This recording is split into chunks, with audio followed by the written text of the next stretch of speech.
Hello students, welcome to GRD classes. तो आज के लेक्चर में हम स्टार्ट करेंगे, दैट इज डुअल नेचर। तो dual nature of matter and radiation. Dual nature of matter and radiation. ठीक है। तो ये हमारा चैप्टर नंबर 11 है, क्लास 12th का। तो इसमें क्या है कि आप सभी बच्चों को पता है कि डुअल नेचर मतलब दो तरीके का नेचर होता है, दैट इज पार्टिकल नेचर होता है और एक वेव नेचर होता है। तो अगर एक पार्टिकल नेचर है, पार्टिकल नेचर में क्या क्या आता है और वेव नेचर में क्या क्या आता है, ठीक है ना। कौन कौन से टॉपिक्स हैं जो हमें रीड करने हैं और कौन कौन से टॉपिक्स हैं जो हमारे कोर्स के बाहर के हैं, बट इन दोनों के पार्ट पार्ट के हैं, ठीक है ना। तो पार्टिकल नेचर क्या होता है और यू कैन से वेव नेचर क्या होता है। तो आपने पढ़ रखा है कि जो इंटरफेरेंस है, डिफ्रैक्शन है, पोलराइजेशन है, तो उसमें क्या होता है कि लाइट का एक करेक्टर होता है। कौन कौन सा प्रोसेस है? इंटरफेरेंस, पोलराइजेशन,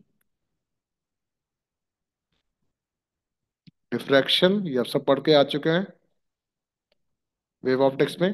तो ये कैसा नेचर है?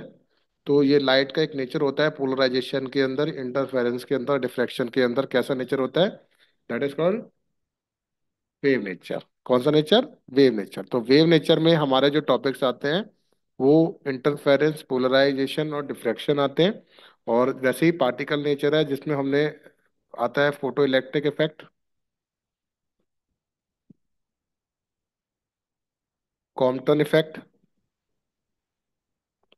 एमिशन एंड एब्जॉर्प्शन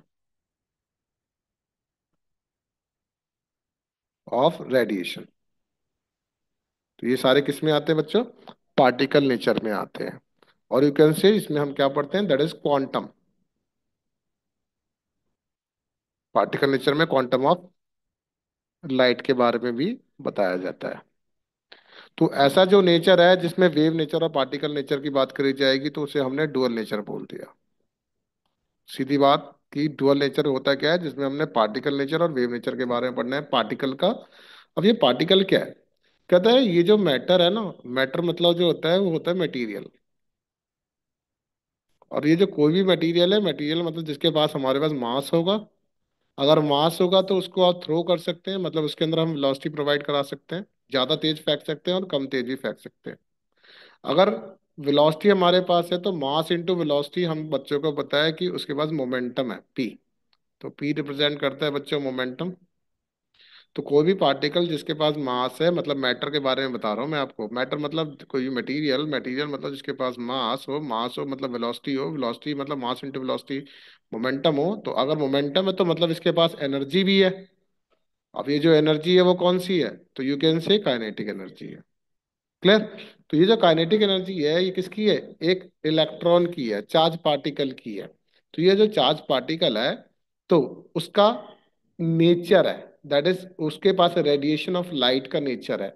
वो ट्रेवल कर सकता है, स्ट्रेट लाइन में कर सकता है, वेव के टर्म्स में कर सकता है। तो उसके पास स्पीड के कारण उसके पास एक एनर्जी आई है, that is called kinetic energy.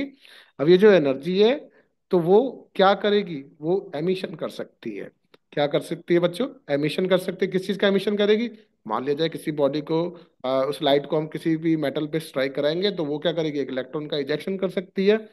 तो इसलिए हम पढ़ते हैं that is called work function. तो कहता है वर्क फंक्शन क्या होता है? कहता है the minimum amount of energy, the minimum amount of energy required by an electron to just escape from the metal surface, from the metal surface is known as work function। Work function इसको हम denote करते हैं W naught से और you can say phi naught से। ऐसा हमने क्यों करा? कहता है कोई भी मेटल सरफेस से लेट अस सपोज एक इलेक्ट्रॉन का इजेक्शन कराना है। तो आपने क्या दी होगी बच्चों? एनर्जी दी होगी। तो यहाँ से इलेक्ट्रॉन जो है इस तरीके से अगर इजेक्ट आउट होता है तो दिस इज कॉल्ड एमिशन होता है, और यू कैन से इलेक्ट्रॉन की निकलने की प्रक्रिया को, प्रोसेस को वर्क फंक्शन कहते हैं। तो जो मिनिमम अमाउंट की, सबसे मिनिमम अमाउंट की अगर तुम एनर्जी देते हो required by an electron to just escape from the metal surface, बहुत ही मिनिमम अमाउंट की एनर्जी जिसके बाद थ्रेशोल्ड फ्रिक्वेंसी हो, ठीक है ना, तो उसको क्या बोला जाएगा, that is called work function बोला जाएगा। क्लियर? तो अब इसके बाद नेक्स्ट कहते हैं इलेक्ट्रॉन वोल्ट क्या होता है। इसको हम ई वी नॉट कहते हैं, और यू कैन से ईवी से रिप्रेजेंट करते हैं। आज से ही बच्चों ने पढ़ा है कि work done per unit charge जो होता है ना, वो पोटेंशियल होता है ना, चैप्टर 2 पढ़ के आए हैं। यहाँ पर क्यू जो है वो किसकी बराबर है, आप बोलोगे ई की बराबर है, तो वर्क डन कितना हो जाएगा, दैट इज ईवी। ये क्यू जो है इधर उठ के चला जाएगा। तो कहता है काइनेटिक एनर्जी कोई भी इलेक्ट्रॉन जितनी गेन करता है, ठीक है ना, और तो उसके पास कुछ ना कुछ एक्सेलरेशन होता है। तो जैसे ही इलेक्ट्रॉन निकलेगा इस मेटल सरफेस से, तो उसके पास कुछ ना कुछ एनर्जी होगी। तो कहता है कि जो it is the kinetic energy gained by the electron, by the electron when it is accelerated through a potential difference, through a potential difference of 1 volt। कहते हैं it is the kinetic energy gain by the electron when it is just accelerated through a potential difference of 1 volt. तो इस time voltage तुम्हारे पास कितनी हो जाए, 1 volt हो जाए, ठीक है ना। तो मतलब अगर एक इलेक्ट्रॉन वोल्ट की बात करी जाए तो वो 1.6 इंटू 10 की पावर -19 जूल की बराबर होता है।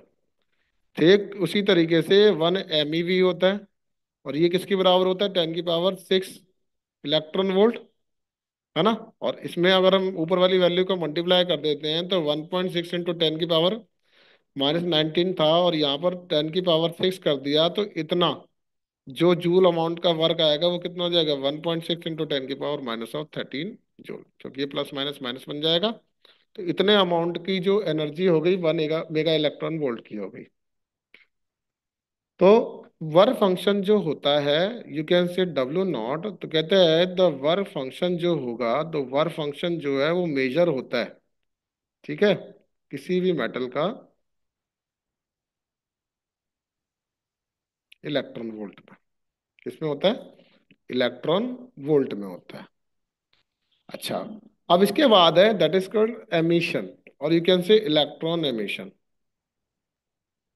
तो इलेक्ट्रॉन एमिशन क्या होता है, कहता है कोई भी इलेक्ट्रॉन जब किसी मेटल सरफेस से इजेक्ट आउट होता है, तो जितनी एनर्जी आप देते हैं इस इलेक्ट्रॉन को बाहर निकालने के लिए किसी भी मेटल सरफेस से, वो जो एमिशन होता है उसको इलेक्ट्रॉन एमिशन कहते हैं, ठीक है, क्योंकि चार्ज पार्टिकल है मेटल के अंदर। अच्छा, तो क्या होता है द फिनोमिना ऑफ, इसके डिफाइन लिख लेंगे सभी बच्चे, emission of electron from the metal surface, on the metal surface is called